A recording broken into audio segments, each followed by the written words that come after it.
ನಾರಾಯಣಾಯ ಪರಿಪೂರ್ಣಗುಣಾರ್ಣವಾಯ ವಿಶ್ವೋದಯ ಸ್ಥಿತಿಲಯೋನ್ನಿಯತಿಪ್ರದಾಯ ಜ್ಞಾನಪ್ರದಾಯ ವಿಬುಧಾಸುರಸೌಖ್ಯ ದುಃಖ ಸತ್ಕಾರಣಾಯ ವಿತತಾಯ ನಮೋ ನಮಸ್ತೆ. ಅಭ್ರಮಂ ಭಂಗರಹಿತಂ ಅಜಡಂ ವಿಮಲಂ ಸದಾ ಆನಂದತೀರ್ಥಮತುಲಂ ಭಜೆ ತಾಪತ್ರಯಾಪಹಂ. ಭವತಿ ಯದ್ ಅನುಭಾವಾದೇಡಮೂಕೋಪಿ ವಾಗ್ಮಿ ಜಡಮತಿರಪಿ ಜಂತುರ್ಚಾಯತೆ ಪ್ರಾಜ್ಞಮೌಲಿಃ. ಸಕಲವಚನಚೇತೋ ದೇವತಾ ಭಾರತೀ ಸ ಮಮ ವಚಸಿ ನಿಧತ್ತಾಂ ಸನ್ನಿಧಿಂ ಮಾನಸೇ. ಅಸ್ಮದ್ಗುರು ಸಮಾರಂಭ ಟೀಕಾಕೃತ್ಪಾದಮಧ್ಯಗಾಂ ಶ್ರೀಮದಾಚಾರ್ಯ ಪರ್ಯಂತಾಂ ವಂದೇ ಗುರುಪರಂಪರ. ವಿದ್ಯಾಯಾಂ ವಿಬುಧಾಚಾರ್ಯಂ ವೇದಜ್ಞಾನಾಬ್ಧಿಚಂದಿರಂ ದುರ್ಮತಧ್ವಾಂತಮಾರ್ತಾಂಡಂ ಸತ್ಯಧ್ಯಾನಮುನಿಂ ಭಜೆ. 50 ವರ್ಷಪರ್ಯಂತಂ ಸತತಂ ರಾಮಪೂಜಕ ಶ್ರೀ ಸತ್ಯಪ್ರಮೋದ ಗುರುರಾಜ್ ಭಾಸತಾಂ ನೋ ಹೃದಂಬರೆ. ಬಂಧುಸ್ತ್ವಂ ಗುರುರಿಷ್ಟದೈವತಮಿತಿ ತ್ವತ್ಪಾದಪಂಕೇರುಹಂ ಪ್ರಾಪ್ತಂ ಮಾಂ ಪರಿಪಾಲಯೇತಿ ಸತತಂ ಯಾಚೆ ನಿಬದ್ಧಾಂಜಲಿ. ಚಿತ್ತಂ ಮತ್ಕುಣದೋಷಚಿಂತನವಿಧೌ ನೂನಂ ಮನಾಂ ಮಾ ಕೃಥಾ. ಶ್ರೀ ಸತ್ಯಾತ್ಮಗುರು ತ್ವದಂಘ್ರಿಯುಗಲಂ ಹಿತ್ವಾ ನಮೇ ಸದ್ಗತಿ. ಯೈರಹಂ ಶುಕವತ್ ಸಮ್ಯಕ್ ಶಿಕ್ಷಿತೋಸ್ಮಿ ಕೃಪಾಲುಭಿಃ ತಾನ್ ವಂದೇ ಧೇನುಪಾಚಾರ್ಯಾನ್ ತತ್ವಜ್ಞಾನಾರ್ಥಸಿದ್ಧೇ. ಶ್ರೀ ಗುರುಭ್ಯೋ ನಮಃ. ಹರಿ ಓಂ ಹರಿ ಓಂ ಹರಿ ಓಂ. ಸ್ವಸ್ಥಸ್ತು. ಅಶೇಷ ಸನ್ಮಂಗಲಾನಿ ಸಂತು. ಶ್ಲೋಕೈಕಶ್ರವಣ ಪಠನ ಮಾತ್ರೇಣ ವಕ್ತುಶ್ಚ ಶ್ರೋತॄಣಾಂ ನಿಖಿಲ ಕಲಿಕೃತ ಕಲ್ಮಷಾಪನೋದನ ಪಟುತರೆ. ಧರ್ಮಾದ್ಯ ಖಿಲ ಪುರುಷಾರ್ಥ ಸಾಧನೀಭೂತೆ. ಅದ್ಯ ಶ್ರೀಕೃಷ್ಣ ಚಾರಿತ್ರ ಮಂಜರಿ ವಿವರಣಾರಂಭೆ ಸತಿ ಕಿಂಚಿತ್ ಪೂರ್ವಕಥಾನುವಾದ.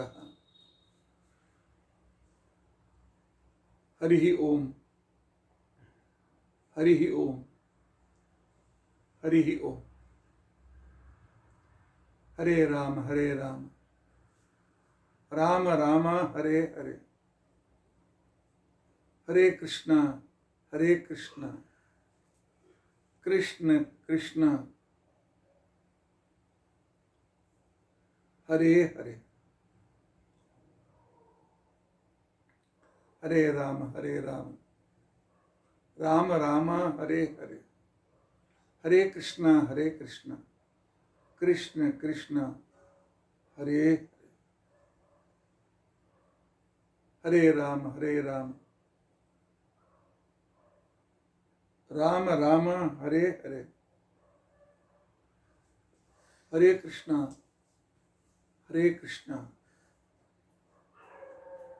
ಕೃಷ್ಣ ಕೃಷ್ಣ ಹರೇ ಹರೇ. ಶ್ರೀ ಗುರುಭ್ಯೋ ನಮಃ. ಹರಿ ಓಂ ಹರಿ ಓಂ ಹರಿ ಓಂ.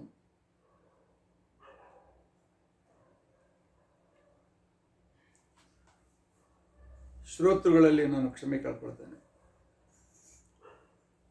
ಸುಮಾರು 5-6 ದಿನಗಳಿಂದ ನಾನು ನನ್ನ ಪ್ರವಚನವನ್ನು ನಿಮಗೋಸ್ಕರ ಕೊಡಲಿಲ್ಲ. ಅನಿವಾರ್ಯ ಕಾರಣದಿಂದ ಪ್ರವಾಸಕ್ಕೆ ಹೋಗಬೇಕಾಗ್ತದೆ.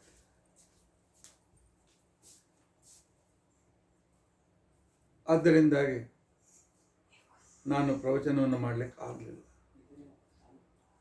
ಆದರೆ ನನ್ನ ಅಂತಃಕರಣ ಎಷ್ಟು ತುಂಬಿ ಬಂದಿದೆ ಅಲ್ಲ. ಈ 3-4 ದಿನಗಳಲ್ಲಿ ಸುಮಾರು 100 ಜನ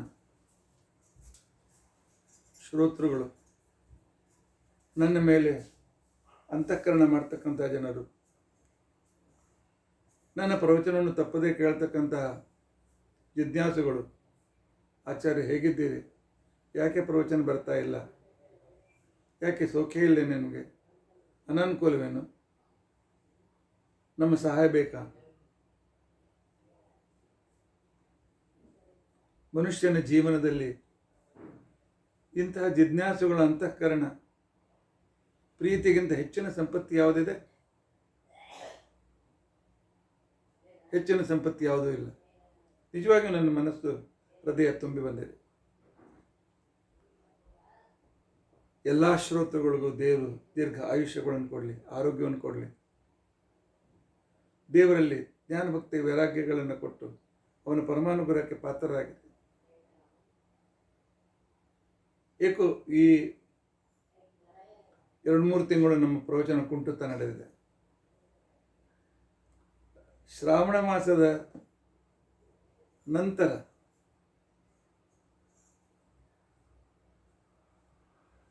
ಅಶ್ವಿನ ಮಾಸದ ಕೃಷ್ಣ ಪಕ್ಷದಲ್ಲಿ ಶ್ರೋತೃಗಳ ಬಯಕೆಗೆ ಅನುಸಾರವಾಗಿ ಕೃಷ್ಣ ಚಾರಿತ್ರ ಮಂಜರಿ ನಾನು ಪ್ರಾರಂಭ ಮಾಡಿದ್ದೆ. ಈಗ ಮಾಘ ಮಾಸ ಮುಗಿತಾ ಬಂತು. ಏನೇನು ಮಧ್ಯದಲ್ಲಿ ಅನಾನುಕೂಲತೆ. ಇದರ ಹಿಂದಿನ ಅಂದರೆ 5 ದಿನಗಳ ಹಿಂದಿನ ಪ್ರವಚನ, 6 ದಿನಗಳ ಹಿಂದಿನ ಪ್ರವಚನ, 25ನೇ ಎಪಿಸೋಡ್, ಕೃಷ್ಣ ಚಾರಿತ್ರ ಮಂಜರಿ 26ನೇ ಶ್ಲೋಕ, ಸಂದರ್ಭ ಕೃಷ್ಣ ದೂತನಾಗಿ ಅಸಫಲನಾದ್ನೆ. ದೇವರು ಸರ್ವಸಮರ್ಥ ಅಂತ ಹೇಳ್ತೀರಿ, ಆದರೆ ಕೃಷ್ಣ ಅಸಫಲನೇಕಾದ. ತನ್ನ ದೌತ್ಯದಲ್ಲಿ ಸಫಲತೆಯನ್ನು ಯಾಕೆ ಹೊಂದಿಲ್ಲ? ದೇವರಿಗೂ ಕೂಡ ಅಸಫಲತೆ ಇದ್ದರೆ ಅವನ ಪರಿಪೂರ್ಣ ಹೇಗೆ ಅನ್ನುವ ಪ್ರಶ್ನೆಗೆ ಶ್ರೀಕೃಷ್ಣನೇ ಉತ್ತರ ಕೊಟ್ಟ. ನಾನು ಸಂಧಿಗೋಸ್ಕರ ಹೋಗಿರಲೇ ಇಲ್ಲ. ನಾನು ದ್ರೌಪದಿಗೆ ಹೇಳಿದ್ದೆ, ನಿನ್ನ ಕೂದಲನ್ನು ಎಷ್ಟು ಬೇಗ ಕಟ್ಟಬೇಕು ಅದರ ವ್ಯವಸ್ಥೆ ಮಾಡಲಿಕ್ಕೆ ಹೊರಟಿದ್ದೇನೆ. ಅಂದರೆ ದ್ರೌಪದಿಯ ಕೂದಲುಗಳನ್ನು ಕಟ್ಟಬೇಕಾಗಿದ್ರೆ ದುರ್ಯೋಧನ ದುಶ್ಯಾಸನ ಸಾಯಬೇಕು. ಯಾಕೆ? ಅವಳ ಪ್ರತಿಜ್ಞೆ ಆಗಿತ್ತು, ದುಶ್ಯಾಸನನ ರಕ್ತದ ಅದನ್ನೇ ಎಣ್ಣೆಯಾಗಿ ನನ್ನ ಕೂದಲಿಗೆ ಹಚ್ಚಿ ದುರ್ಯೋಧನನ ದವಡೆ ಅಂತಕ್ಕಂಥ ಹಲ್ಲುಗಳ ಹೆಣಿಗೆಯಿಂದ, ಇದು ಸ್ವಲ್ಪ ಇದರಲ್ಲಿ ಒಂದು ಸ್ವಲ್ಪ ಸಂಸ್ಕೃತ ಕವಿಯ ಕಲ್ಪನೆಯೂ ಕೂಡ ಇದೆ. ಉಪಸಂಹಾರ, ವೇಣಿ ಸಂಹಾರ ಅಂತ ನಾಟಕ. ಆಗ ನಾನು ಕೂದಲು ಕಟ್ತೇನೆ ಅಂತ ಹೇಳ್ಕೊಂಡು ಅಂತ ಹೇಳುವ ಪ್ರತಿಜ್ಞೆ. ಕೃಷ್ಣ ಸಂಧಿಗೆ ಹೊರಟುವ ನಾಟಕ ಮಾಡಿದಾಗ ದ್ರೌಪದಿ ಆ ವಿಚಾರ ಸಭೆಯಲ್ಲಿ ಭಾಗವಹಿಸಲಿಲ್ಲ. ಬೇಕಂತಲೇ ವಿಚಾರ ಸಭೆ ಮುಗಿಸಿ ಕೃಷ್ಣ ಹೊರಗೆ ಬರುವಾಗ ಹೊರಗೆ ನಿಂತಿರ್ತಾಳೆ. ಹೇಳ್ತಾಳೆ, ಅಣ್ಣ. ಕೃಷ್ಣ ಹಿಂತಿರುಗಿ ನೋಡ್ತಾನೆ. ಓ ತಂಗಿ, ಏನಾಯ್ತು? ದ್ರೌಪದಿ ತನ್ನ ಕೂದಲು ಮುಂದೆ ಮಾಡ್ತಾಳೆ. ನೀನೋ ಸಂಧಿ ಮಾಡ್ಕೊಂಡು ಹೊರಟಿದ್ದಿ ಅಂತ ಕೃಷ್ಣ. ನೀನು ಹೋದ್ಮೇಲೆ ಕೆಲಸ ಆಗಲೇಬೇಕು. ನೀನು ಸಂಧಿ ಮಾಡ್ಕೊಂಡು ಬಂದರೆ ಈ ನನ್ನ ಕೂದಲನ್ನು ಯಾವಾಗ ಕಟ್ಟಬೇಕು ನಾನು? ಅಂದರೆ ಈ ಕೂದಲು ಕಟ್ಟಬೇಕಾಗಿದ್ದರೆ ದುಶ್ಯಾಸನ ದುರ್ಯೋಧನ ಸಾಯಬೇಕು. ಅದಕ್ಕೋಸ್ಕರ ಕೃಷ್ಣ ಏನು ಹೇಳ್ದ? ನಿನ್ನ ಕೂದಲು ಎಷ್ಟು ಬೇಗ ಕಟ್ಟಬೇಕು ಅದರ ವ್ಯವಸ್ಥೆ ಮಾಡಲಿಕ್ಕೆ ಹೊರಟಿದ್ದೇನೆ. ಅಂದರೆ ಕೌರವ ಸೈನ್ಯವನ್ನು ನಾಶಪಡಿಸಲಿಕ್ಕೆ ಹೊರಟಿದ್ದೆ. ಕೃಷ್ಣ ಹೋದ. ದುರ್ಯೋಧನನ ಆತಿಥ್ಯವನ್ನು ಸ್ವೀಕಾರ ಮಾಡಲಿಲ್ಲ. ದುರ್ಯೋಧನನ ಮಹಾ ಅಹಂಕಾರಕ್ಕೆ ಕೊಟ್ಟ ಕೊಡಲಿ ಏಟದು. ಅದು ಕೂಡ ಯುದ್ಧಕ್ಕೆ ಸಹಾಯಕ್ಕೆ ಬಂದಿರತಕ್ಕಂಥ ನೂರಾರು ರಾಜರ ಎದುರಿಗೆ ಅವನ ಮುಖದ ಮೇಲೆ ನೀರಳಿಸಿದ ಕೃಷ್ಣ. ದ್ವೇಷಿಗಳ ಅನ್ನ ನಾನು ಸ್ವೀಕಾರ ಮಾಡೋದಿಲ್ಲ. ನೀನು ನನ್ನ ಪ್ರಾಣದಂತೆ ಇರುವ ಪಾಂಡವರನ್ನು ದ್ವೇಷ ಮಾಡ್ತೀಯ, ಅದರಿಂದ ನೀನು ನನ್ನ ದ್ವೇಷಿ.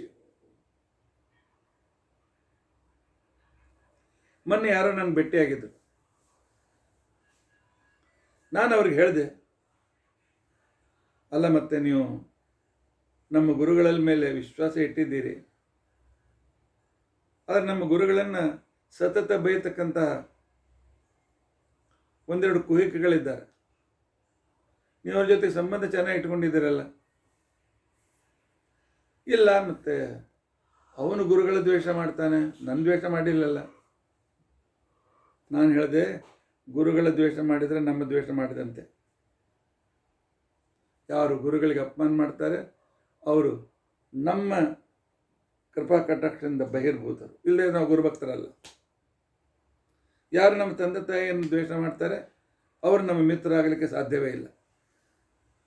ಇದು ಸಿದ್ಧಾಂತ. ಪಾಂಡವರನ್ನು ದ್ವೇಷ ಮಾಡ್ತೀನಿ, ನನ್ನ ಭಕ್ತರು, ನಾನು ದ್ವೇಷ ಮಾಡಿದಂತೆ ನಿನ್ನ ಊಟಕ್ಕೆ ಬರೋದಿಲ್ಲ ಅಂತ. ಭೀಷ್ಮ, ದ್ರೋಣ, ಕೃಪ, ಅಶ್ವತ್ಥಾಮ ಎಲ್ಲರೂ ಊಟಕ್ಕೆ ಕರೆದ್ರು, ಯಾರ ಮನೆಗೆ ಹೋಗಲಿಲ್ಲ. ಕರ್ಣನಿಗೆ ಅವನ ಪೂರ್ವಜನ್ಮದ ವೃತ್ತಾಂತವನ್ನು ಹೇಳಿದ. ತುಂಬಿದ ಸಭೆಯಲ್ಲಿ ತನ್ನ ಭೀಕರ ರೂಪವನ್ನು ತೋರಿಸಿ ನೀವೆಲ್ಲರೂ ಸಾಯಲಿಕ್ಕೆ ಬಂದಿದ್ದೀರಿ ಅಂತ ಅನ್ನೋದನ್ನು ಸ್ಪಷ್ಟವಾಗಿ ಹೇಳಿದ ಕೃಷ್ಣ. ಯುದ್ಧಕ್ಕಿಂತ ಮೊದಲೇ ಕೌರವ ಸೈನ್ಯವನ್ನು ಮಾನಸಿಕವಾಗಿ ಸಂಹಾರ ಮಾಡಿದವನು ಕೃಷ್ಣ. ಅದಕ್ಕೋಸ್ಕರವೇ ಕೃಷ್ಣ ಮುಂದೆ ಅರ್ಜುನನಿಗೆ ಹೇಳ್ತಾನೆ, ಅರ್ಜುನ, ಮಯೈವೇತೆ ನಿಹತಃ ಪೂರ್ವಮೇವ ನಿಮಿತ್ತ ಮಾತ್ರ ಭವಸವ್ಯಸಾಚನ್. ನಾನು ಇವರನ್ನು ಕೊಂದು ಹಾಕಿದ್ದೇನೆ ಮೊದಲೇ, ನೀನು ಕೇವಲ ನಿಮಿತ್ತ ಆಗಬೇಕಾಗಿದೆ, ನಿನಗೆ ಇದರ ಪಾಪ ಬರೋದಿಲ್ಲ ಅಂತ ತಿಳ್ಕೊಂಡಂತೆ.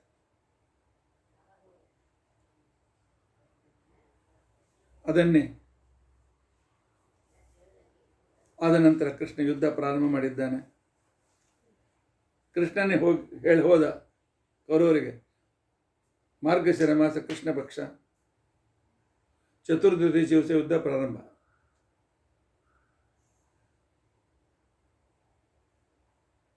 ಆ ಯುದ್ಧದಲ್ಲಿ ಅರ್ಜುನನಿಗೆ ಮೋಹ ಉಂಟಾಗಿದೆ. ಯುದ್ಧದಿಂದ ನನ್ನ ಮಕ್ಕಳು ಸಾಯ್ತಾರೆ, ನನ್ನ ಮೊಮ್ಮಕ್ಕಳು ಸಾಯ್ತಾರೆ, ನಮ್ಮ ಅಣ್ಣ ತಮ್ಮಂದು ಸಾಯ್ತಾರೆ, ಬಂಧುಗಳು ಸಾಯ್ತಾರೆ. ನಾವೆಲ್ಲ ಈ ಮೋಹಕ್ಕೆ ಒಳಗಾಗಿರ್ತಕ್ಕಂಥದ್ದು. ಮಕ್ಕಳು ತಪ್ಪು ಮಾಡ್ತಾರೆ, ಇವತ್ತು ಹೇಳಲಿಕ್ಕೆ ಧೈರ್ಯ ಇಲ್ಲ, ಈಗ ಮಾಡಬೇಡಿ, ಯಾಕೆ ನಾಳೆ ಅವ್ರು ಬಿಟ್ಟು ಹೋದ್ರೆ, ಮನೆ ಬಿಟ್ಟು ಹೋದ್ರೆ ಮುಪ್ಪಿನ ಕಾಲಕ್ಕೆ ನಮ್ಮ ಗತಿ ಏನು? ಅಷ್ಟು ನಿರ್ವಿಣ್ಣರಾಗಿದ್ದೇವೆ ನಾವು. ಇದೇ ಆ ನಿರ್ವಿಣ್ಣತೆಗೇನೆ ವಿಷಾದ ಅಂತ ಕರೀತಾರೆ. ಇಲ್ಲ, ಮೋಹಕ್ಕೊಳಗಾಗೋದು ಧರ್ಮನೇ, ಆದರೆ ಅದು ಕಠಿಣ. ಆದರೂ ಉಪಾಯದಿಂದ ಅದನ್ನು ನಮ್ಮ ಆಚರಣೆಗೆ ನಾವು ತರಲಿಕ್ಕೆ ಪ್ರಯತ್ನ ಮಾಡಬೇಕು.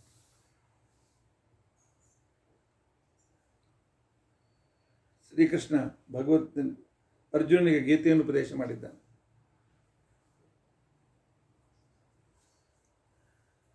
ಗೀತಾ ತತ್ವೋಪದೇಶಾತ್ ರಣಮುಖ ವಿಜಯಸ್ಯಾಚರನ್ ಸಾರಥಿತ್ವ.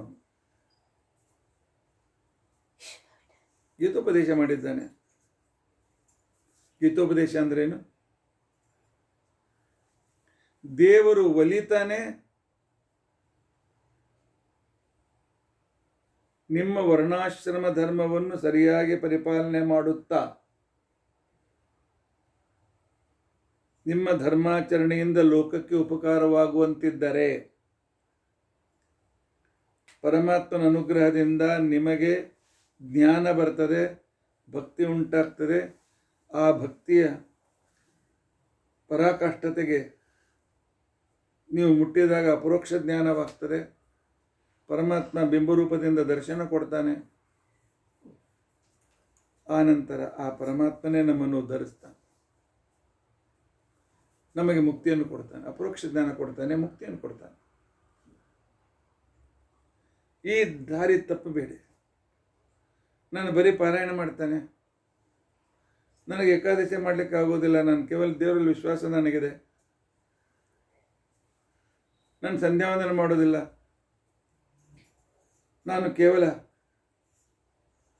ನನ್ನೊಂದು ಹಾಬಿ ಇದೆ, ಲೇಖನ ಬರೆಯೋ ಹಾಬಿ ಇದೆ, ಅನಾಥಾಶ್ರಮಕ್ಕೆ ಹೋಗಿ ಸೇವಾ ಮಾಡೋ ಹಾಬಿ ಇದೆ, ಸಂಗೀತದ ಹಾಬಿ ಇದೆ, ಪ್ರವಚನದ ಹಾಬಿ ಇದೆ, ಆನಂತರ ಮತ್ತೊಂದು, ಎಲ್ಲ ಹಾಬಿ ಇಟ್ಟುಕೊಳ್ಳಿ, ಬೇಡ ಅಂತ ಅನ್ನೋದಿಲ್ಲ. ಆದರೆ ಯಾವ ವರ್ಣದಲ್ಲಿ ನಾವು ಹುಟ್ಟಿದ್ದೇವೆ, ಯಾವ ಆಶ್ರಮದಲ್ಲಿ ನಾವಿದ್ದೇವೆ, ಅದರ ಆಚರಣೆ ಮಾಡದೇ ಇದ್ದರೆ ಪರಮಾತ್ಮ ಫೇಲ್ ಮಾಡಿಬಿಡ್ತಾನೆ. ಹೌದು, ನಾನು ಪೇಪರ್ ಭಾಳ ಚೆನ್ನಾಗಿ ಬರೆದಿದ್ದೇನೆ, ಆದರೆ ಅದರ ಮೇಲೆ ರೋಲ್ ನಂಬರೇ ಹಾಕಿ ಬರೋದಿಲ್ಲ, ರೋಲ್ ನಂಬರ್ ಬರೋದಿಲ್ಲ, ಬ್ಲ್ಯಾಂಕ್, ಫೇಲ್. ವರ್ಣಾಶ್ರಮೋಚಿತವಾಗಿರ್ತಕ್ಕಂಥ ಧರ್ಮಾಚರಣೆ ಇದು ಪರಮಾತ್ಮ ಪೇಪರನ್ನು ತೆಗೆದು ಕರೆಕ್ಷನ್ ಮಾಡೋದಕ್ಕೋಸ್ಕರ ತೆಗೆದುಕೊಳ್ಳಿಕ್ಕೆ ಇರ್ತಕ್ಕಂಥ ಆಧಾರ ಇದು.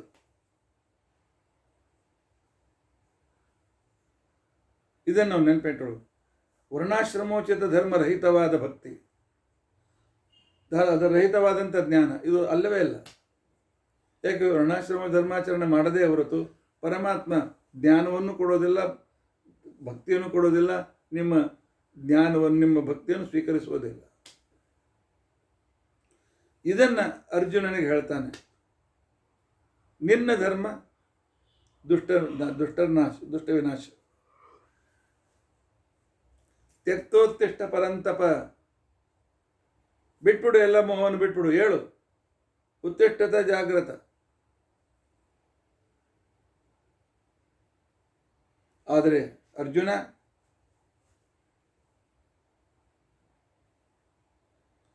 ನಾನು ಉಪದೇಶ ಕೊಟ್ಟಿದ್ದೇನೆ, ವಿಚಾರ ಮಾಡುವಂತೆ ಕೊಡುತ್ತೆ.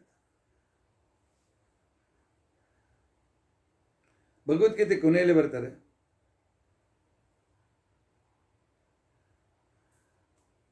ಅರ್ಜುನ ನಿನಗೆ ನಾನು ಉಪದೇಶ ಮಾಡಿದ್ದೇನೆ, ನನ್ನ ಅಭಿಪ್ರಾಯವನ್ನು ಅರ್ಥ ಮಾಡಿಕೊ, ವಿಮರ್ಶೆ ಮಾಡು, ಯಥೇಚ್ಛಸಿ ತಥಾ ಕುರು. ಹೇಗೆ ಇಚ್ಛೆ ಮಾಡ್ತೀಯ ಹಾಗೆ ಮಾಡು. ನೋಡಿ ಎಷ್ಟು ವಿಚಾರ ಸ್ವಾತಂತ್ರ್ಯ ಭಗವದ್ಗೀತೆಯಲ್ಲಿದೆ. ಹೌದು, ನಾವೆಲ್ಲ ಕೇಳ್ತೇವೆ, ನನ್ನ ಇಚ್ಛೆ ಏನಿದೆ,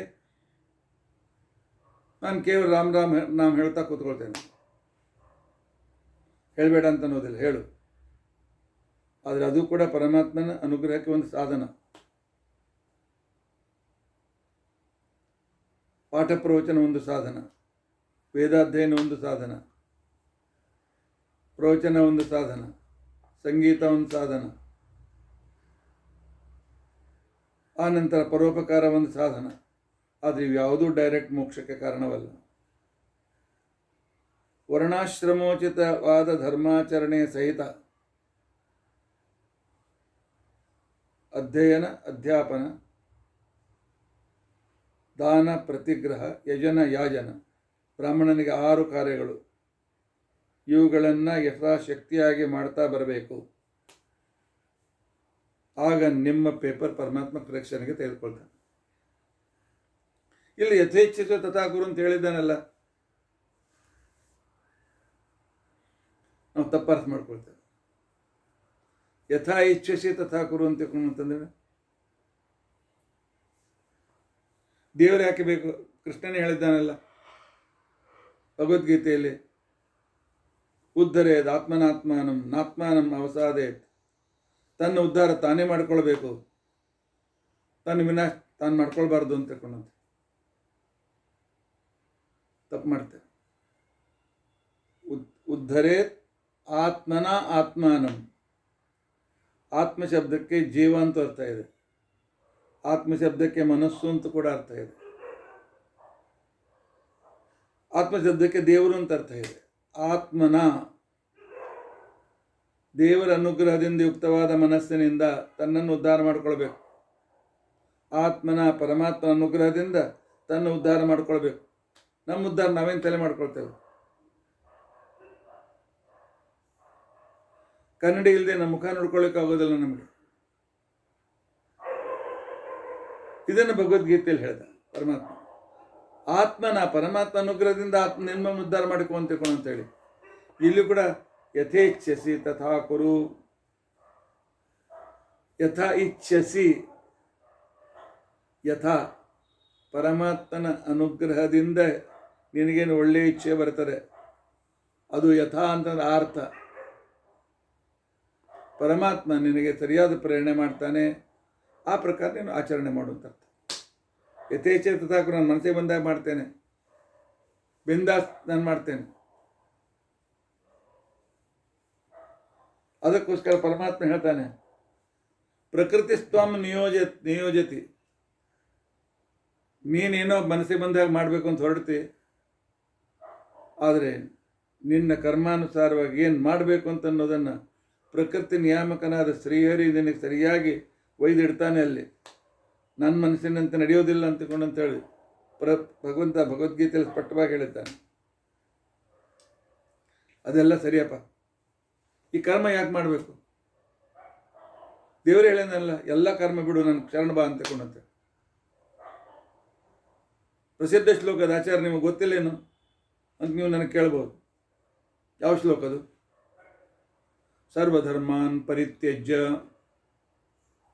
ಮಾಮೇಕಂ ಶರಣಂ ವ್ರಜ. ಎಲ್ಲ ಧರ್ಮಗಳನ್ನು ಬಿಟ್ಬಿಡು, ಮಾಂ ಏಕಂ ಶರಣಂ ವ್ರಜ, ನನಗೆ ಮಾತ್ರ ಶರಣು ಬಾ. ಆಯ್ತು ಕೃಷ್ಣ, ನಿನ್ನ ಶರಣ ಬಂದೆ, ನಾ ಏನು ಮಾಡೋಂಗಿಲ್ಲ. ಕೃಷ್ಣ ಉದ್ಧಾರ ಮಾಡ್ತಾನಲ್ಲ, ಯಾಕ್ರಿ ಸಂಧಾನ ಮಾಡಬೇಕು? ಯಾಕ್ರಿ ಏಕಾದಶಿ ಉಪವಾಸ ಮಾಡಬೇಕು? ಯಾಕೆ ಇದೆಲ್ಲ ಬೇಕು? ಸರ್ವಧರ್ಮನ ಪರಿತ್ಯಜ್ಯ, ಎಲ್ಲ ಧರ್ಮ ಬಿಡು ಅಂತ ಹೇಳಿದ್ದಾನಲ್ಲ ಪರಮಾತ್ಮ.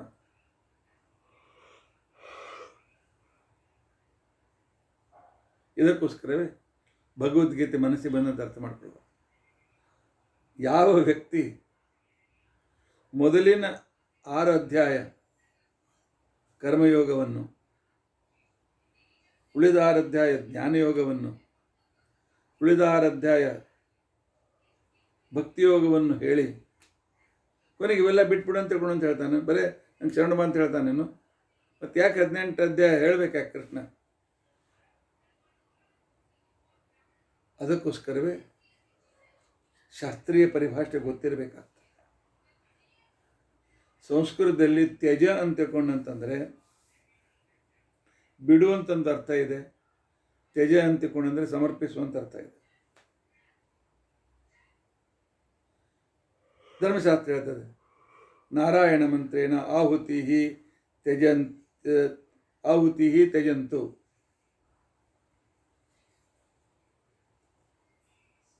ಪರಮಾತ್ಮನ ಹೆಸರಿನಲ್ಲಿ ಅಗ್ನಿಯಲ್ಲಿ ಆಹುತಿಯನ್ನು ಬಿಡಿ ಅಂತ ಅರ್ಥ, ಸಮರ್ಪಿಸಿ ಅಂತ ಅರ್ಥ.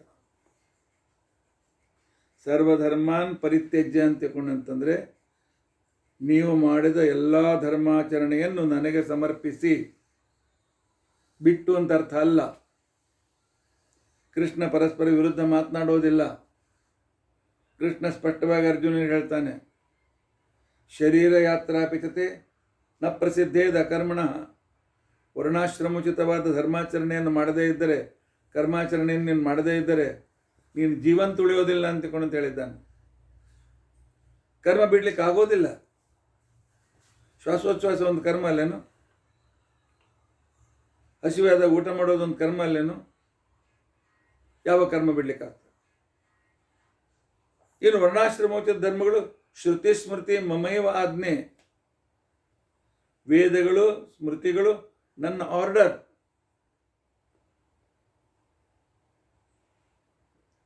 ಯಹ ಉಲ್ಲಂಘ್ಯ ಪ್ರವರ್ತತೆ, ಪರಮಾತ್ಮನ ದೇವರು ಹೇಳ್ತಾನೆ, ಯಾರು ವರ್ಣಾಶ್ರಮ ಧರ್ಮವನ್ನು ಆಚರಣೆ ಮಾಡೋದಿಲ್ಲ ಅಂಥ ವ್ಯಕ್ತಿ ಅಂತ ತಿಳ್ಕೊಂಡಂತೇನಿದ್ದಾನೆ, ಅವನು ನನ್ನ ಆಜ್ಞೆಯನ್ನು ಮೀರಿದವನು ನನ್ನ ದ್ವೇಷಿ ಅಂತ ತಿಳ್ಕೊಂಡು ಪರಮಾತ್ಮ ಹೇಳಿದ್ದಾನೆ. ಪರಮಾತ್ಮನ ದ್ವೇಷಿ ಅಂದರೆ ದುರ್ಯೋಧನರು, ಅವರಂತೆ ನಮ್ಮ ಗತಿ ಅಷ್ಟೇ. ಆದ್ದರಿಂದಾಗಿ ವರ್ಣಾಶ್ರಮೋಚಿತವಾಗಿರ್ತಕ್ಕಂಥ ಧರ್ಮಾಚರಣೆಯನ್ನು ಮಾಡ್ತಾ ಇದ್ದರೆ ಸಂಧ್ಯಾ ವಂದನೆ, ದೇವರ ಪೂಜೆ, ಬ್ರಹ್ಮಯಜ್ಞ, ಯಜ್ಞಯಾಗಾದಿಗಳು, ಧರ್ಮಾಚರಣೆ, ದಾನ ಧರ್ಮ, ಇವುಗಳನ್ನೆಲ್ಲ ಮಾಡ್ತಾ ಇದ್ದರೆ ಅಂತಃಕರಣ ಶುದ್ಧಿ ಆಗ್ತದೆ. ಇದನ್ನು ಕೃಷ್ಣ ಸ್ಪಷ್ಟವಾಗಿ ಹೇಳಿದ್ದಾನೆ, ಯಜ್ಞೋ ದಾನಂ ತಪಶ್ಚೈವ. ಯಜ್ಞ, ದಾನ, ತಪಸ್ಸು. ತಪಸ್ಸು ಭಗವಂತನ ಬಗ್ಗೆ ವಿಚಾರ ಮಾಡೋದು. ಪಾವನಾನಿ ಮನೀಷಿಣ, ಇವು ನಮ್ಮನ್ನು ಶುದ್ಧಗೊಳಿಸ್ತವೆ. ಶುದ್ಧಗೊಳಿಸಿ ಪರಮಾತ್ಮ ಅನುಗ್ರಹಕ್ಕೆ ನಮ್ಮನ್ನು ತಯಾರು ಮಾಡ್ತವೆ. ಭಗವದ್ಗೀತೆಯ ಮಾತುಗಳನ್ನು ನೆನಪಿಟ್ಕೊಳ್ಬೇಕು. ಎಲ್ಲೋ ಯಾವುದೋ ಒಂದೆರಡು ಮಾತು ತಗೊಂಡು ಮನಸ್ಸಿಗೆ ಬಂದಾಗ ಮಾತಾಡಬಾರ್ದು. ಇಂಥ ಅದ್ಭುತವಾದ ಗೀತೆಯನ್ನು ಪರಮಾತ್ಮ ಅರ್ಜುನನಿಗೆ ಉಪದೇಶ ಮಾಡಿದ.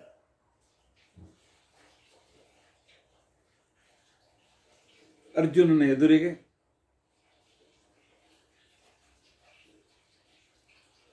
ಮುಖ್ಯ ಅಡೆತಡೆಯಿಂದ ಇರ್ತಕ್ಕಂಥ ವ್ಯಕ್ತಿ ಕರ್ಣ. ದ್ರೋಣರು ಅಲ್ಲ, ಭೀಷ್ಮರು ಅಲ್ಲ. ಭೀಷ್ಮರು ಇಚ್ಛಾಮರಣೆಗಳು. ಕೃಷ್ಣ ಅವರಿಗೆ ನೀವು ಜೀವಂತಿದ್ದು ಪ್ರಯೋಜನವಿಲ್ಲ ಅಂತನ್ನುವ ರೀತಿ ಮಾನಸಿಕ ತಯಾರು ಮಾಡ್ತಾನೆ ಭೀಷ್ಮಾಚಾರ್ಯರಿಗೆ. ದುರ್ಯೋಧನನಿಂದ ಬೈಸ್ಕೊಂಡು ಭೀಷ್ಮಾಚಾರ್ಯರು ದಿನಕ್ಕೆ 20,000 ಮಹಾರಥಿಗಳನ್ನು ನಾನು ಸಂಹಾರ ಮಾಡ್ತೇನೆ ಅಂತ ತಿಳ್ಕೊಂಡು ಹೇಳ್ತಾನೆ ರಥಿಕರನ್ನು. ಕೃಷ್ಣ ಹೇಳ್ತಾನೆ, ಯಾಕೆ ಈ ಪಾಪ ಕಟ್ಕೊಳ್ತೀರಿ? ಯಾರಿಗೋಸ್ಕರ? ಸರ್ವಸಂಗ ಪರಿತ್ಯಾಗಿ ಬ್ರಹ್ಮಚಾರಿಯಾಗಿರ್ತಕ್ಕಂಥವ್ರು, ಹೆಂಡ್ತಿಲ್ಲ, ಮಕ್ಕಳಿಲ್ಲ, ಯಾರಿಗೋಸ್ಕರ ಈ ಪಾಪ ಗಳಿಸ್ತೀರಿ ಅಂತ ತಿಳ್ಕೊಂಡು ಆಕ್ರಣಕ್ಕೇನೆ. ಆಗ ಅವರೇ ಹೇಳ್ತಾರೆ, ಶಿಖಂಡಿಯನ್ನು ಮುಂದೆ ಮಾಡಿ ನಾನು ಶಸ್ತ್ರನ್ಯಾಸ ಮಾಡ್ತೇನೆ ಅಂತ ತಿಳ್ಕೊಂಡು. ದ್ರೋಣಾಚಾರ್ಯರ ವೀಕ್ನೆಸ್ ಪರಮಾತ್ಮನಿಗೆ ಗೊತ್ತು. ಅಶ್ವತ್ಥಾಮ ಹತ ಅಂತ ಭೀಮನಿಗೆ ಹೇಳು ಅಂತ ಹೇಳ್ತಾರೆ, ಧರ್ಮರಾಜನಿಗೆ ಹೇಳ್ತಾನೆ. ಆದರೆ ಕರ್ಣ ಅರ್ಜುನನಿಗೆ ದೊಡ್ಡ ಸವಾಲಾಗಿದ್ದ. ಯಾಕೆ? ಯೋಗ್ಯತೆಯಲ್ಲಿ ಕರ್ಣ ಶ್ರೇಷ್ಠ. ಯಾಕೆ?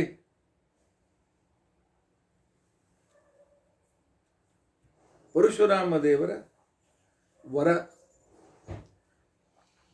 ಅದರ ಕೃಷ್ಣ ಅರ್ಜುನ ಫೀಕ. ಕೃಷ್ಣನ ವರ ಇತ್ತಿರಲಿ, ಪರಶುರಾಮ ದೇವರ ವರ ಏನು? ಎಲ್ಲಿಯವರೆಗೆ ನೀನು ನನ್ನ ಸೇವೆ ಮಾಡಿದ್ದೇನೆ, ತಪ್ಪು ಮಾಡಿದ್ದೇನೆ ಸರಿ, ಅದು ನಿನಗೆ ಶಾಪ ಕೊಟ್ಟಿದ್ದೇನೆ, ಆಯ್ತಾ ವೇಳೆಯಲ್ಲಿ ನಿನಗೆಲ್ಲ ಶಸ್ತ್ರಮಂತ್ರಗಳು ಮರೆತು ಹೋಗಲಿ ಅಂತ ತಿಳ್ಕೊಂಡಂತೆ. ಆದರೆ ಕರ್ಣನಲ್ಲಿ ಸೂರ್ಯ ಒಂದು ಅಮೃತವನ್ನು ಇಟ್ಟಿದ್ದ.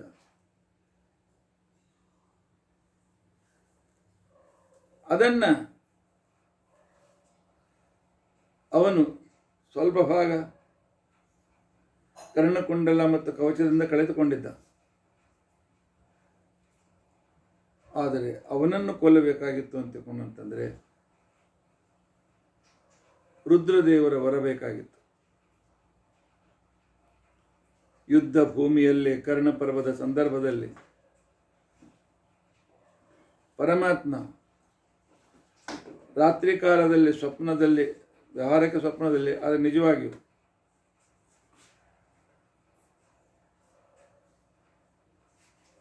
ಕರ್ಣನನ್ನ, ಅರ್ಜುನನನ್ನ ಕೈಲಾಸ ಪರ್ವತ ಕರ್ಕೊಂಡು ಹೋಗ್ತಾನೆ ಪರಮಾತ್ಮ. ಹಿಂದೆ ತಪಸ್ಸು ಮಾಡಿದಾಗ ನಾನು ಪಾಶುಪತಾಸ್ತ್ರ ಕೊಡ್ತೇನೆ ಅಂತ ಹೇಳಿ ರುದ್ರದೇವರು ಮಾಡಿದ ಮಾತಿನಂತೆ ಪಾಶುಪತಾಸ್ತ್ರ ಕೊಡಿಸ್ತಾರೆ. ಕರ್ಣನನ್ನು ಕೊಲ್ಲಬೇಕಾಗಿದ್ದರೆ ಪಾಶುಪತಾಸ್ತ್ರ ಬೇಕಾಗಿತ್ತು. ಅದನ್ನು ಒಡಿಸಿದ ವ್ಯಕ್ತಿ ಶ್ರೀಕೃಷ್ಣ. ಈ ಮಾತನ್ನು ಮಹತ್ವಪೂರ್ಣವಾದ ಮಾತು. ಪಾಶುಪತಾಸ್ತ್ರ ಸೇರದೇ ಇದ್ದರೆ ಕರ್ಣನನ್ನು ಸೋಲಿಸಲಿಕ್ಕಾಗೋದಿಲ್ಲ, ದ್ರೋಣರನ್ನು ಸೋಲಿಸಲಿಕ್ಕೂ ಆಗೋದಿಲ್ಲ. ಆದರೆ ದ್ರೋಣರ ಎದುರಿನಲ್ಲಿ ಅರ್ಜುನ ಬಹಳ ಫೀಕಾ ಯುದ್ಧ ಮಾಡ್ತಿದ್ದ, ಅವ್ರನ್ನ ಗೆಲ್ಲಬೇಕು ಅಂತ ಯುದ್ಧ ಮಾಡ್ತಿದ್ದಿಲ್ಲ, ಗುರುಭಕ್ತಿ. ಆದರೆ ದ್ರೋಣರನ್ನು ಅನೇಕ ಸಲ ಸೋಲಿಸಿದವನು ಭೀಮ. ಕರ್ಣನನ್ನು ಕೊಲ್ಲಬೇಕಾಗಿತ್ತು ಅಂದರೆ ಪಾಶುಪತಾಸ್ತ್ರ ಬೇಕಾಗಿತ್ತು. ಇದೊಂದು ಮಾತಿನಿಂದ ರಾಘವೇಂದ್ರ ಸ್ವಾಮಿಗಳವರು ವ್ಯಕ್ತಿ ಚಿತ್ರಣವನ್ನು ಹೇಗೆ ಸುಲಭವಾಗಿ ಮಹತ್ವಪೂರ್ಣವಾಗಿ ಮಾಡ್ತಾರೆ. ನೀತ್ವಾ ಕೈಲಾಸಮೇನಂ, ಅರ್ಜುನನಿಗೆ ಕೈಲಾಸಕ್ಕೆ ಕರೆದುಕೊಂಡು ಹೋಗ್ತಾರೆ. ಪಶುಪತಿ ಮುಖತಃ ದಾಪಯಿತ್ವಾಸ್ತ್ರವಾಂ, ರುದ್ರದೇವರಿಂದ ಅವನಿಗೆ ಪಾಶುಪತಾಸ್ತ್ರ ಕೊಡ್ತಾರೆ. ಯಾಕೆ ರುದ್ರದೇವರಿಂದ ತಾನು ಕೊಡಬಹುದಾಗಿತ್ತಲ್ಲ ಪರಮಾತ್ಮ? ಇಲ್ಲ, ಭಗವಂತನ ನಿಯಮ ಇದೆ, ನೀವು ನಿಮ್ಮ ಗುರುಗಳ ಅನುಗ್ರಹವನ್ನು ಪಡೆಯಿರಿ, ಆನಂತರ ಅನುಗ್ರಹ ಮಾಡ್ತಾನೆ. ಅರ್ಜುನ ಯಾರು? ಮೂಲತಃ ಇಂದ್ರ. ಇಂದ್ರನ ಗುರು ಯಾರು? ಪಾರ್ವತೀ ದೇವಿ. ಪಾರ್ವತಿಯ ಗುರು ಯಾರು? ರುದ್ರದೇವರು. ಅರ್ಜುನನಿಗೆ, ಇಂದ್ರನಿಗೆ ಪರಮ ಗುರುಗಳು. ಪಾರ್ವತಿ ತನ್ನ ಪತಿಯ ಮುಖಾಂತರ ಮಂತ್ರವನ್ನು ಕೊಡಿಸ್ತಕ್ಕಂಥವಳು. ಗುರುಗಳ ಅನುಗ್ರಹ ಆಗದೇ ಹೊರತು ಜೀವನದಲ್ಲಿ ಸಫಲತೆ ಸಿಕ್ಕೋದಿಲ್ಲ. ಇದನ್ನು ಕಟ್ಟಿಟ್ಟುಕೊಂಡ್ಬಿಡಿ. ಯಾರು ಗುರುಗಳಂತ ನಂಬಿದ್ದೀರಿ ಅವರನ್ನು ಉಪಾಸನೆ ಮಾಡಿ, ದಿವಸಕ್ಕೆ 100 ಸಲ ಅವರನ್ನು ನೆನೆಸಿ. ಪರಮಾತ್ಮ ನಿಮಗೆ ಅವರ ಮುಖಾಂತರವೇ ಉದ್ಧಾರ ಮಾಡ್ತಾನೆ. ಆದ್ದರಿಂದಾಗಿ ಅರ್ಜುನನ ಗುರು ಪಾರ್ವತೀ ದೇವಿ, ಇಲ್ಲ, ಇಂದ್ರನ ಗುರು ಪಾರ್ವತೀ ದೇವಿ ಅಂದರೆ ಅರ್ಜುನನ ಗುರು ಪಾರ್ವತೀ ದೇವಿ. ಅವಳ ಗುರು, ಅವಳು ತನ್ನ ಗುರುವಿನ ಮುಖಾಂತರ ರುದ್ರದೇವರು ಅವರ ಅನುಗ್ರಹವನ್ನು ಸಿಗುವಂತೆ ಮಾಡಿ, ರುದ್ರದೇವರ ಅನುಗ್ರಹದಿಂದ ಬಂದ ಪಾಶುಪತಾಸ್ತ್ರದಿಂದ ಕರ್ಣನನ್ನು ಸಂಹಾರ ಮಾಡಿಸಿದ್ದಾನೆ ಪರಮಾತ್ಮ. ಅರ್ಜುನನ ಸಂಪೂರ್ಣವಾಗಿರುತ್ತೆ ವ್ಯಕ್ತಿ ಚಿತ್ರಣದ ಬಗ್ಗೆ ರಾಘವೇಂದ್ರ ಸ್ವಾಮಿಗಳು 2 ಮಾತನ್ನು ಮಾತ್ರ ಹೇಳಿದ್ದಾರೆ. ಒಂದು ಗೀತೋಪದೇಶ ಪಡೆದ, ಇನ್ನೊಂದು ರುದ್ರದೇವರ ಅನುಗ್ರಹವನ್ನು ಪಡೆದ. ಅರ್ಜುನನ ವ್ಯಕ್ತಿ ಚಿತ್ರಣ ಮಾಡಬೇಕಾಗಿದ್ದರೆ, ಅವನ ಚರಿತ್ರೆಯನ್ನು ಚಿಂತನೆ ಮಾಡಬೇಕಾಗಿದ್ದರೆ, ಅರ್ಜುನನ ಟರ್ನಿಂಗ್ ಪಾಯಿಂಟ್, ಜೀವನದಲ್ಲಿ ಸಫಲತೆಯ ಟರ್ನಿಂಗ್ ಪಾಯಿಂಟ್ ಗೀತೋಪದೇಶ, ರುದ್ರದೇವರ ಅನುಗ್ರಹ, ಗುರು ಅನುಗ್ರಹ ಮತ್ತು ಜ್ಞಾನ. ಆನಂತರ ಕೌರವ ಸೈನ್ಯವನ್ನು ಪರಮಾತ್ಮ ನಾಶಪಡಿಸಿದ. ಭೀಮೇನಾಪತ್ಯ ದುಷ್ಟ ಕ್ಷಿತಿಪತಿಮಕರೋತ್ ಧರ್ಮರಾಜಂ ತಮೀಡೆ. ಪರಮಾತ್ಮನಿಗೆ ಧರ್ಮರಾಜ ಅಂತ ಕರೀತಾರೆ. ಯಾಕೆ? ಭಾರತೀಯ ಸನಾತನ ಧರ್ಮವನ್ನು ಸಂರಕ್ಷಣೆ ಮಾಡಿದ ಪರಮಾತ್ಮ ದುರ್ಯೋಧನ ದುಶ್ಯಾಸನರನ್ನು ಕೊಲ್ಲಿಸಿ, ರಾಘವೇಂದ್ರ ಸ್ವಾಮಿಗಳವರ ಸೂಕ್ಷ್ಮ ದೃಷ್ಟಿ ಎಷ್ಟು ತೀಕ್ಷ್ಣವಾಗಿದೆ, ಸೂಕ್ಷ್ಮವಾಗಿದೆ ಅಂತ ತಿಳ್ಕೊಂಡಂತಂದ್ರೆ, ಭೀಮೇನ್ ಆಪತ್ಯ ದುಷ್ಟ ಕ್ಷಿತಿಪತಿಂ, ಭೀಮೇನ ಆಪತ್ಯ ದುಷ್ಟಂ ಕ್ಷಿತಿಪತಿಂ, ದುಷ್ಟನಾದ ದುರ್ಯೋಧನನನ್ನು ಭೀಮೇನ ಆಪತ್ಯ, ಭೀಮನಿಂದ ಕೊಲ್ಲಿಸಿ, ಧರ್ಮರಾಜಂ ಕ್ಷಿತಿಪತಿಂ ಅಕರೋತ್, ಧರ್ಮರಾಜನನ್ನು ರಾಜನನ್ನಾಗಿ ಮಾಡಿದ. ಇಷ್ಟು ಸುಲಭ ಹೇಳ್ಕೊಂಡು ಆಚಾರ್ಯ ಮುಂದೋಗಿರ್ಬೋದಲ್ಲ ನೀವು. ಇದೆಲ್ಲ ಇಲ್ಲ, ಇದರಿಂದ ಬಹಳ ದೊಡ್ಡ ಇತಿಹಾಸ ಇದೆ. ದುರ್ಯೋಧನ ಸಾಯಬೇಕು, ಧರ್ಮರಾಜ ರಾಜನಾಗಬೇಕು. ಯಾಕೆ? ಯಾರು ರಾಜರಾದ್ರೆ?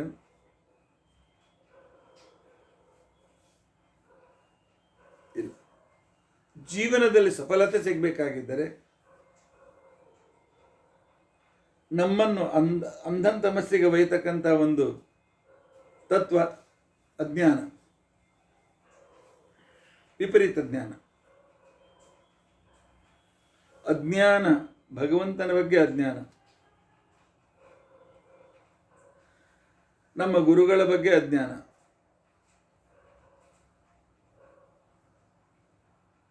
ಆ ನಂತರ ತನ್ನ ಧರ್ಮದ ಬಗ್ಗೆ, ಸನಾತನ ಧರ್ಮದ ಬಗ್ಗೆ ಅಜ್ಞಾನ. ಇವು ಮೂರು ಮನುಷ್ಯನಿಗೆ ಆತ್ಮಹತ್ಯೆಯನ್ನು ಮಾಡಿಸ್ಕೊಳ್ತವೆ. ಆ ವ್ಯಕ್ತಿ ಆತ್ಮಹತ್ಯೆ ಮಾಡ್ಕೊಳ್ತಾನೆ, ಅಂದರೆ ತನ್ನನ್ನು ತಾನು ನಾಶ ಮಾಡ್ಕೊಳ್ತಾನೆ.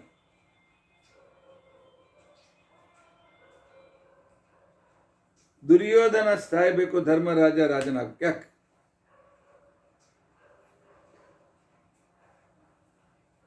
ಕೃಷ್ಣನು ಕೂಡ ಪಾರ್ಸೆಲಿಟಿ ಮಾಡಿದ್ನಲ್ಲ.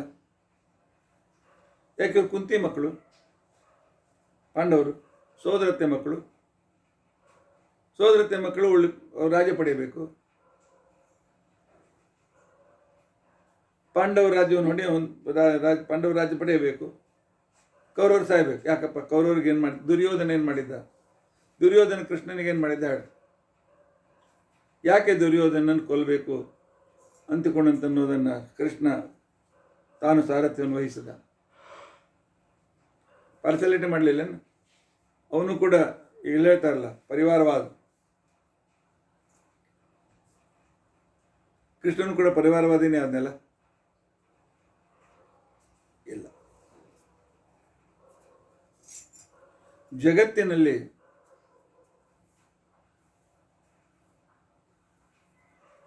ಅಜ್ಞಾನ ಯಾವಾಗಲೂ ಅನೇಕ ದುಷ್ಟ ಕಾರ್ಯಗಳಿಗೆ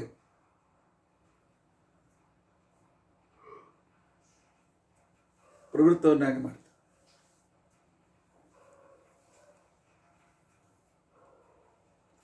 ಅಜ್ಞಾನದಿಂದ ಮೋಹ, ಮೋಹದಿಂದ ಕ್ರೋಧ,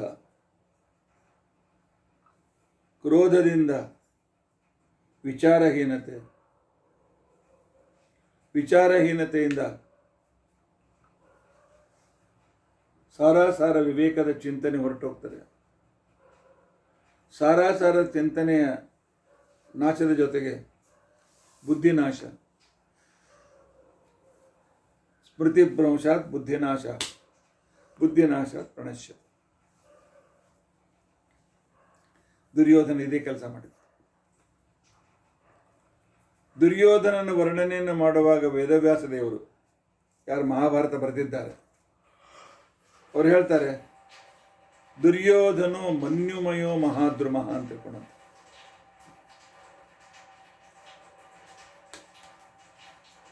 ಮಹಾದ್ರುಮಃ ಅಂತ ತಿಳ್ಕೊಂಡು ಅಂತೇಳಿ ಶಾಸ್ತ್ರ ಹೇಳ್ತಾರೆ, ಮಹಾಭಾರತ ಹೇಳ್ತಾರೆ. ಸಿಟ್ಟಿನ ಒಂದು ದೊಡ್ಡ ಗಿಡ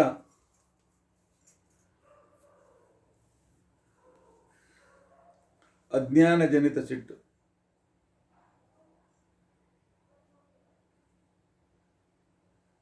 ಹಿರಣ್ಯಕಶಿಪುವಿನಲ್ಲೂ ಇದೇ ಇತ್ತು, ಹಿರಣ್ಯಾಕ್ಷನಲ್ಲಿಯೂ ಇದೇ ಇತ್ತು,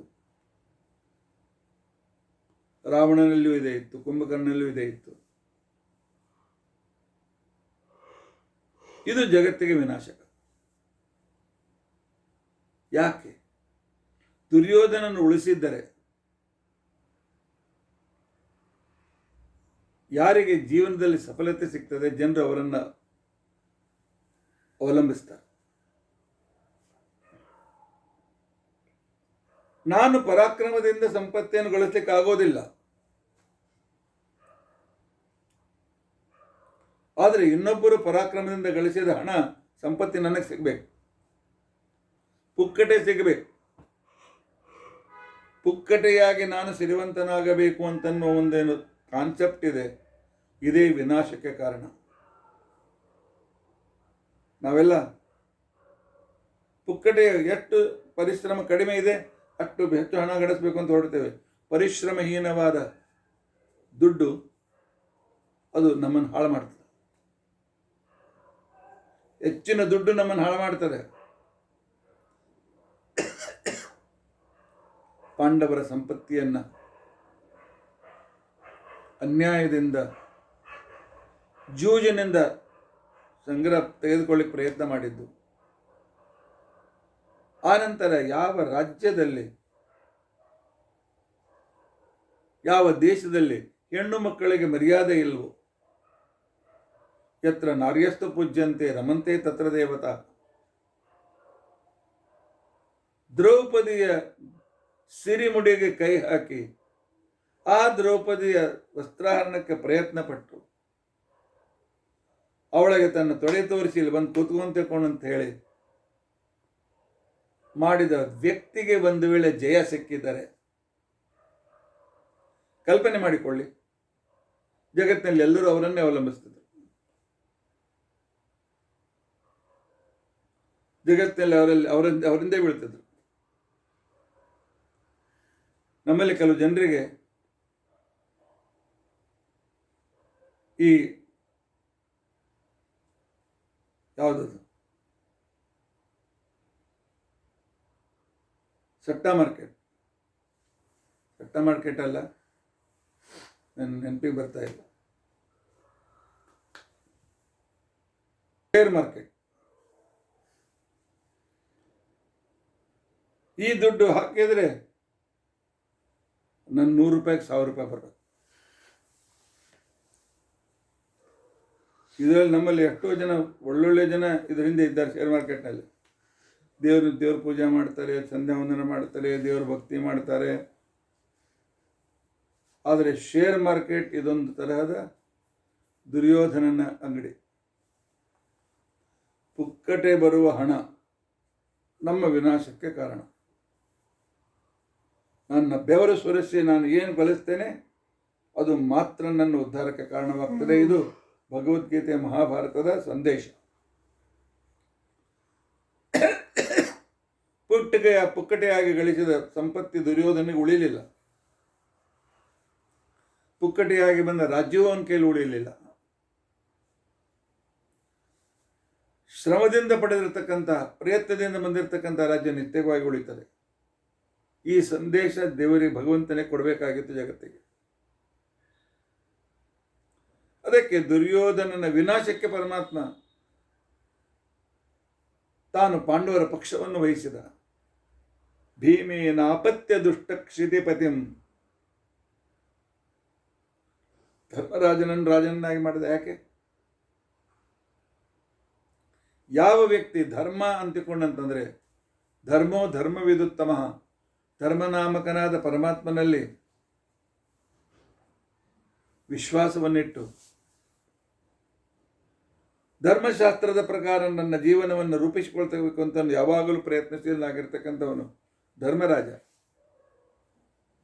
ಯುಧಿಷ್ಠಿರನ ಧರ್ಮರಾಜನ ಜೀವನದಲ್ಲಿ ಕೆಲವು ತಪ್ಪುಗಳಾಗಿವೆ, ಆದರೆ ತಪ್ಪುಗಳಿಂತ ಒಪ್ಪುಗಳೇ ಹೆಚ್ಚು.